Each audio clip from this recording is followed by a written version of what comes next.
Hi everybody, this is a quick video on how to top off your coolant or antifreeze on a Mercedes Benz GLC 300.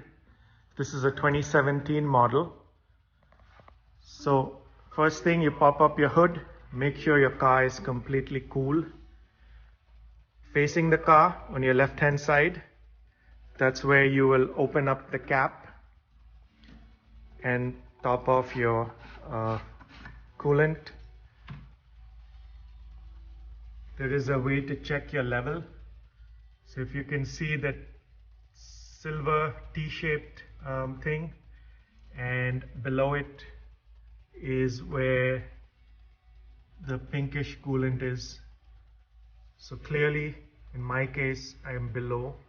You need to top off the coolant to cover the silver T-shaped marker on the top. So add your coolant till you top it up, cover the T-shaped, close it back again, don't over tighten, and you're pretty much done.